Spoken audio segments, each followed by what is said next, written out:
Ravi hospital के एक ward में माथा पकड़े बैठा था। उसकी गोद में 1 साल की बेटी सो रही थी। 3 साल का बेटा उसकी बांह पकड़े खड़ा था। पास में ही उसकी पत्नी बेड पर लेटी हुई थी। पत्नी को बीमार हुए 1 महीना हो गया था, मगर अभी भी वह गंभीर रूप से बीमार थी। पत्नी बीपी लो होने के कारण बेहोश हो गई थी। हॉस्पिटल लाने के 2 दिन बाद उसे होश आया था, मगर इतनी देर तक बीपी लो रहने के कारण हार्ट, फेफड़े, किडनी और अन्य अंगों का बुरा हाल हो गया था। इलाज चल रहा था, मगर सुधार बहुत धीरे हो रहा था।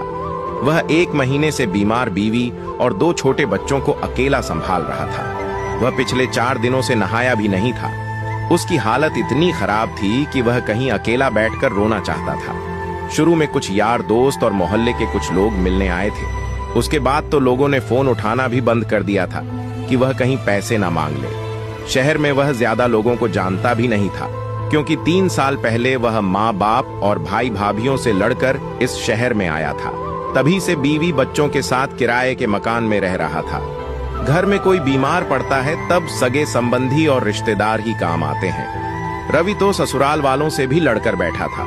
2 रुपए कमाने क्या शुरू किए, घमंड में अपनों से ही दूरी बना बैठा था। अचानक उसने हिम्मत करके अपनी माँ को फोन मिलाया। पूरी घंटी जाने के बाद भी माँ ने फोन नहीं उठाया। फिर दूसरी बार फिर से कॉल किया तो माँ ने फोन काट दिया। उसे याद आया 3 साल पहले जब माँ से लड़कर आया था, तब उसने कहा था, तुम सब मेरे लिए मर चुके हो, मैं तुम लोगों का मुंह भी नहीं देखूंगा। माँ के फोन काटने पर वह निराश हो गया। उसकी आंखों में आंसू निकल आए। पास ही बेड पर सोई पत्नी टुकुर टुकुर देख रही थी। पति को रोते देखा तो उसकी आंखों में भी आंसू निकल आए। रवि ने सोचा, पापा को फोन मिलाऊं, मगर पापा और बड़े भाइयों से बात करने की उसकी हिम्मत नहीं थी। एकमात्र माँ ही वो कड़ी थी जिससे वह बात कर सकता था। मगर माँ ने फोन काट दिया था। उसने एक बार और आखिरी कोशिश करने के लिए माँ को फोन मिला दिया। इस बार माँ ने फोन उठा लिया। माँ बोली, क्या है, हम लोग तो तुम्हारे लिए मर गए हैं, अब हमारे जीवित श्राद्ध करने के लिए फोन कर रहा है क्या? माँ की आवाज सुनते ही उसका सब्र जवाब दे गया। वह रूंधे गले और बिगड़ते चेहरे के साथ इतना ही बोल पाया, माँ। फिर फपक फपक कर रोने लगा। वो माँ थी, औलाद का रोना कैसे सहन कर सकती थी। तुरंत माँ का गुस्सा शांत हो गया। सारे मनमुटाव एक पल में भूल गई। जिस तरह एक हिरनी अपने बच्चे के लिए तड़प उठती है, वैसे ही वह अधीर होकर बोली, क्या हुआ रे, रो क्यों रहा है? जल्दी बता बेटा, मेरा मन घबरा रहा है। मां के वात्सल्य भरे शब्दों को सुनकर वह जोर जोर से रोने लगा। वार्ड में दूसरे मरीज और उनके परिजन उसकी तरफ देखने लगे। मां अनर्थ के डर से बार बार पूछ रही थी, क्या हुआ बेटा, जल्दी बोलना। वह रुलाई रोकते हुए रूंधे गले से बोला, मां, तेरी बहू 1 महीने से हॉस्पिटल में भर्ती है। उसे और बच्चों को संभालते संभालते थक गया हूं मां।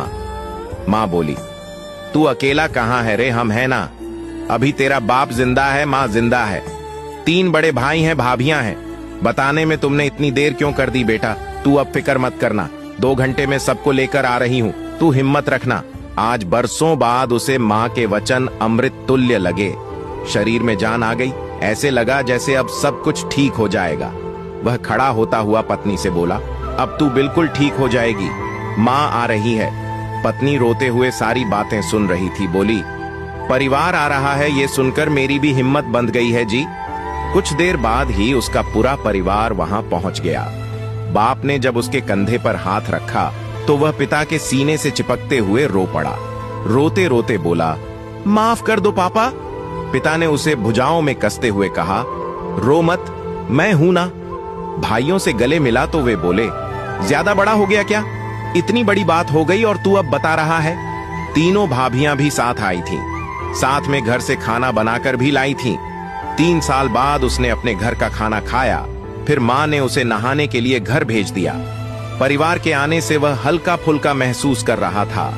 घर पहुंचते ही नहाकर बेफिक्र होकर सो गया। 1 महीने बाद उसे चैन की नींद आई। उसकी पत्नी, जो 1 महीने से बेसुध थी, परिवार के आते ही चैतन्य हो गई। अपनों का साथ दवाई का काम कर गया। वह 7 दिन में ही ठीक हो गई। रवि और उसकी पत्नी को समझ में आ गया कि परिवार के बिना कुछ भी नहीं है। इसलिए वे अपने परिवार के साथ ही गांव लौट गए। कहानी का मोरल: आजकल यारी दोस्ती तो सिर्फ मतलब की रह गई है। ऐसे मौके पर सही मायनों में अपना परिवार ही काम आता है। इसलिए बेशक अलग रह लीजिए, मगर अपनों से जुड़े रहिए। गुरूर में उन्हें खोने की गलती मत करिए, क्योंकि अपने तो अपने होते हैं। उनके बिना इंसान भीड़ में भी अकेला है। वीडियो अच्छी लगे तो शेयर करें और बेहतरीन कहानी के लिए पेज को फॉलो करना ना भूले।